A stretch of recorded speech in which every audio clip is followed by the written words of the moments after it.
I just couldn't fathom why Lisa's ex-boyfriend, who was the father of Mark, could abandon his own child and not even bother contacting them. After several months of dating, I knew she was the one.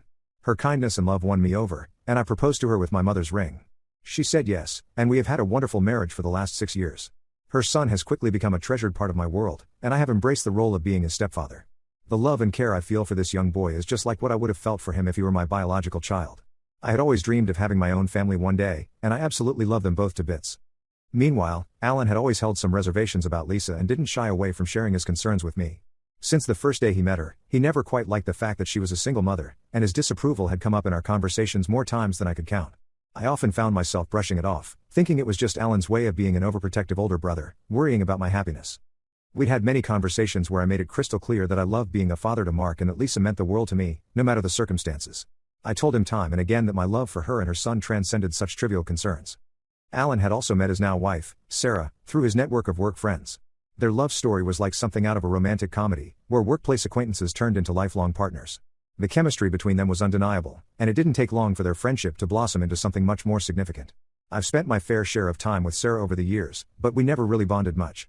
You see, Sarah had a serious drinking issue, which sometimes led to her getting angry and blurting out a lot of secrets that she would later claim she couldn't remember. On one such occasion, while we were all out drinking and when my brother wasn't around, she confessed that he had trouble satisfying her in bed. Apparently, he was struggling to maintain his performance, and this left her wanting more. She mentioned how she had been hooking up with strangers sometimes. I was taken aback by what I heard, and the next day, after we were both sober, I decided to confront her about it. I didn't want to bring this up to my brother without confirming first, as I knew how much he loved her, and it could potentially ruin their relationship. Sarah denied ever saying such things and swiftly changed the topic. I decided to let it slide at the time, as I couldn't do anything, especially when I had no proof. If I did tell my brother, then he could have chalked it up to her talking gibberish while she was drunk. Although I let it go at that moment, those words have always lingered in the back of my mind all these years. As a result, I've always kept my distance from her since then. Now, coming on to the incident that happened this week, every year, our family from all over the country travels back to our hometown, no matter where we are, to celebrate my mother's birthday. It's become a family tradition now, and it's something we have been doing for as long as I can remember. No matter where we are or how busy life gets, we make sure to mark that special day by being with our mother. This year, I decided to take an earlier flight, so I arrived in our hometown before everyone else. You see, Lisa and Mark were scheduled to fly in a bit later because Mark had this important school assignment to finish and hand in. So, I had some time to spend with our family before they got there. Alan and Sarah made it too, and it was shaping up to be a great get-together. We were all looking forward to spending some quality time together. The atmosphere was filled with laughter, stories, and that feeling of togetherness that only a family gathering can bring. Just a few days before my mom's birthday, I drove to the airport to pick up Lisa and Mark. Even though we had only been apart for a few days, as soon as Mark saw me, he sprinted towards me with his arms wide open. The pure joy on his face made my heart swell with happiness. We drove back home, where my parents welcomed them with open arms. Mark had always been a favorite in my family, and my parents treated him like their own grandson. In fact, my father had even spoken with me this time about having Mark spend holidays with them so he could learn valuable skills while helping out on our family farm. Of course, my father would pay him for his work, but it was also about teaching Mark important life lessons. On the other hand, I noticed that Alan didn't get up to greet my wife and son. Sarah, who was helping my mother out in the kitchen with the preparations, rushed to hug them. I thought maybe Alan was just tired that day from helping around the house, so I didn't pay it much mind. The big day arrived, and we had all worked hard the night before to make sure everything was ready so my mom wouldn't have to lift a finger on her special day. Our close relatives and my mom's old college friends started showing up, and everything was going great. Some of the guests had children of their own, and I introduced Mark to them. The kids quickly ran off to play around our farm, shouting and having a good time. We gathered to have lunch, enjoying the well-cooked meal when suddenly we heard Mark scream. Lisa and I rushed outside to find him on the ground with scraped knees. It turned out the kids were playing on the swing, and as kids do, someone had given him an accidental push.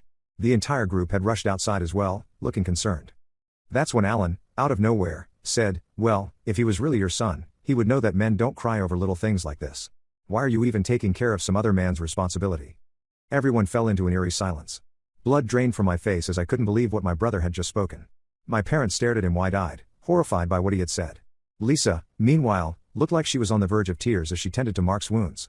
My anger was boiling over, and for the first time in ages, I had an urge to punch my brother. Standing up, I couldn't hold back, and I spat out, "What would you even know about having a child of your own? You struggle with erectile dysfunction, and this is why your wife cheats on you." I saw my brother's face change color, and he looked like he had been punched in the gut. Sarah looked around, embarrassed. I smirked and quickly scooped up Mark, who was still crying in pain, to make my way inside. If my brother could utter such cruel words in front of my son, I didn't want to be around him anymore. My son deserved better than this, so I told everyone we would be leaving. I rushed to pack our things as Lisa tried to change our flight booking to head back home. Thankfully, the airline accommodated our request to change our return dates. I went downstairs to talk to some of the guests so I could tell them goodbye before we headed to the airport. Some of them understood my sudden departure and let me know that I was doing the right thing. My mother, however, was doing her best to convince me to stay and let go of the situation.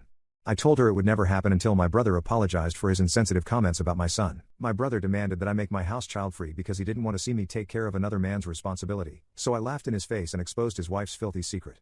Now, everyone's calling me the a-hole because his life is falling apart? Meanwhile, I noticed Sarah and Alan having an argument on the porch. Their voices rose, but I just wanted to get my son out of this situation as soon as possible. I called for a cab to take us to the airport, while my dad offered to drive us. I didn't want him to be away from my mom on her birthday, so I hugged them goodbye, apologized for the incident, and we left. Once we were back in New York, Lisa and I could finally breathe in relief. I was concerned that this situation might have affected her more than me, especially since my brother had publicly humiliated her and our son. Mark, being a kid, was thrilled to be back home, eager to play his video games. Lisa had kept her composure in front of everyone, but now that we were back home, she broke down in tears. Since then, I have been overwhelmed with guilt for putting her through this. When I entered this marriage, I knew some people might question my decision to accept our son, but I never imagined it would be my own brother who would do this. In the days that followed, Lisa, Mark, and I focused on mending our family bonds and trying to put this incident behind us. We decided to make the most of our time off and enjoy each other's company. I spent quality moments with Mark, and Lisa's smile returned. Today, suddenly, I received a text from my brother. The message was far from friendly. It accused me of ruining his life.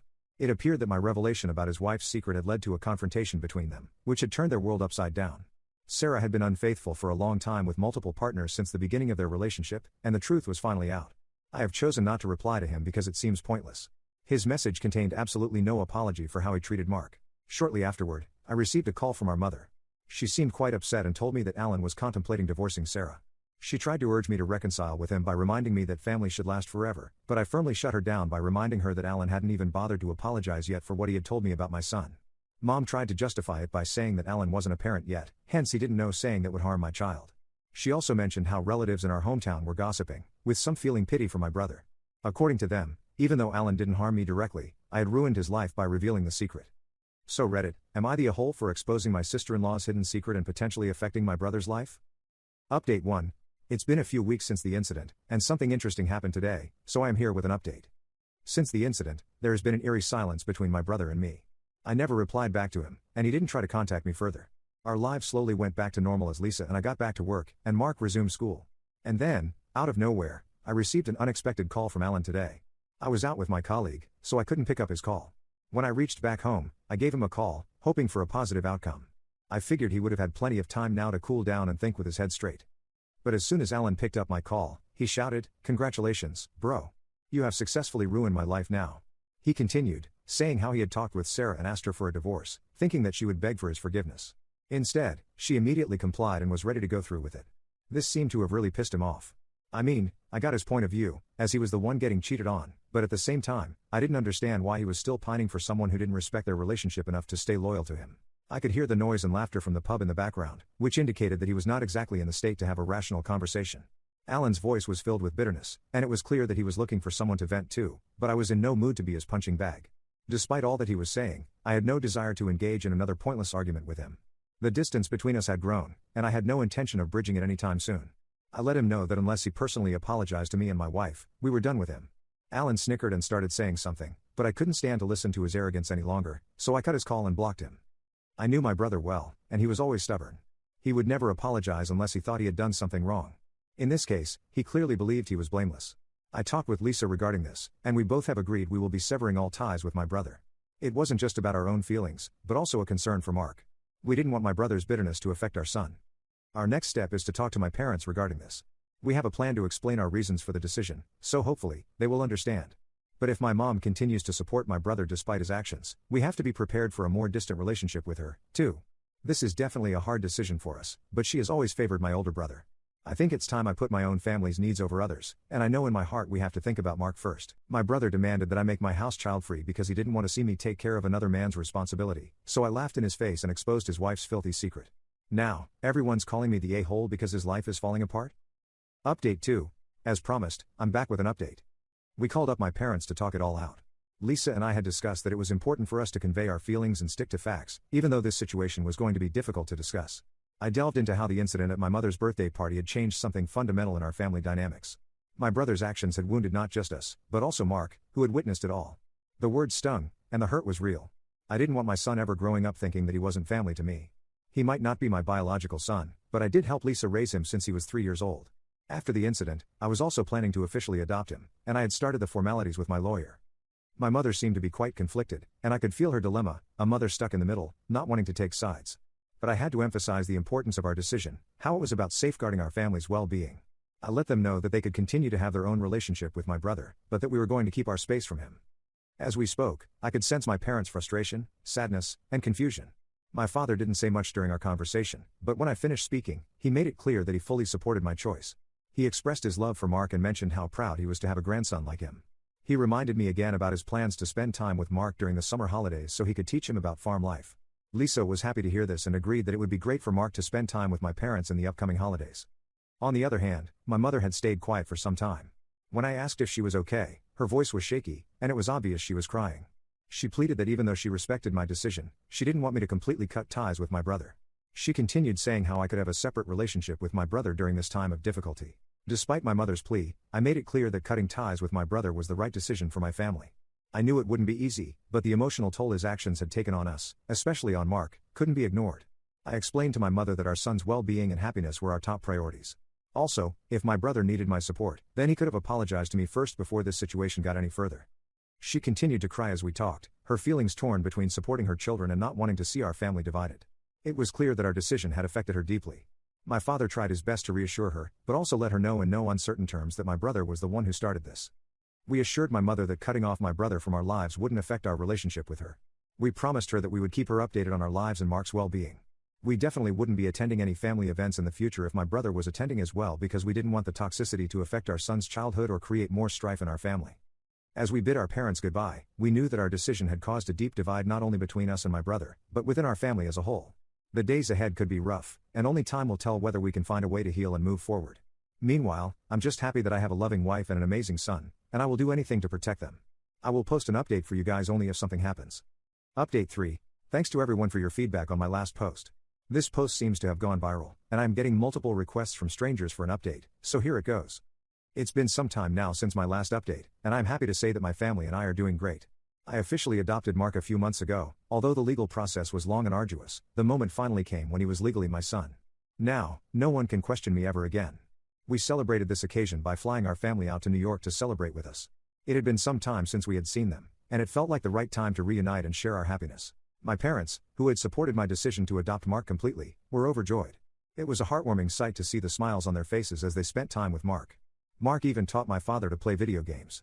It was comical to see my dad sitting with my son and playing Minecraft. My mother, who initially had mixed feelings about our decision to distance ourselves from my brother, began to see the positive change it had brought into our lives. Mark, Lisa, and I were a close-knit family, and I could tell my mother was relieved to see how well we were doing without the negativity that had once clouded our lives. Regarding my brother, I heard from my parents that he had filed for divorce from Sarah. Evidently, their relationship had reached a breaking point, as Sarah had attempted to impose a set of conditions, but those demands were swiftly dismissed once it was revealed in court that she had been involved with multiple sexual partners. It seemed like their marriage had unraveled due to a series of other issues as well, which they couldn't overcome. Eventually, I wanted to feel for my brother during this challenging time, but the divide between us still remained. It was hard to reach out, given the hurtful things he had said and never apologized for. Our mother had tried to mediate several times over the years, hoping for some reconciliation, but I quickly shut her down. My focus has been on my son and our family's well-being. I hope he can find happiness one day and move forward with his life. Meanwhile, my wife and I have been doing great. Every morning, I wake up feeling joyous watching her lay next to me, her peaceful face a reminder of the love we share. We have always found strength in one another, no matter what challenges life throws our way. With my parents now here to take care of Mark, Lisa and I are finally planning for a long overdue vacation, just the two of us.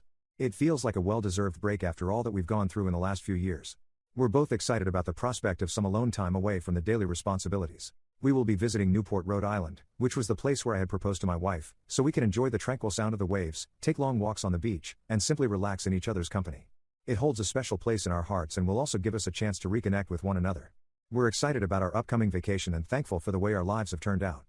This might be my last update regarding this incident, as I want to close this chapter and focus on my life ahead.